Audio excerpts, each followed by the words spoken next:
has issued a flash flood warning for southeastern Lawrence County in western Pennsylvania until 9:15 p.m. At 6:04 p.m., Doppler radar indicated thunderstorms producing heavy rain across the warned area.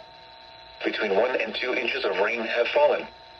Additional rainfall amounts of 0.5 to 1.5 inches are possible in the warned area. Flash flooding is ongoing or expected to begin shortly. Hazard: flash flooding caused by thunderstorms. Source: radar. Impact: flash flooding of small creeks and streams, urban areas, highways, streets and underpasses, as well as other poor drainage and low-lying areas.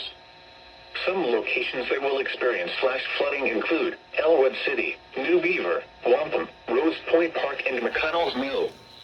Turn around. Don't drown when encountering flooded roads. Most of flood deaths occur in vehicles.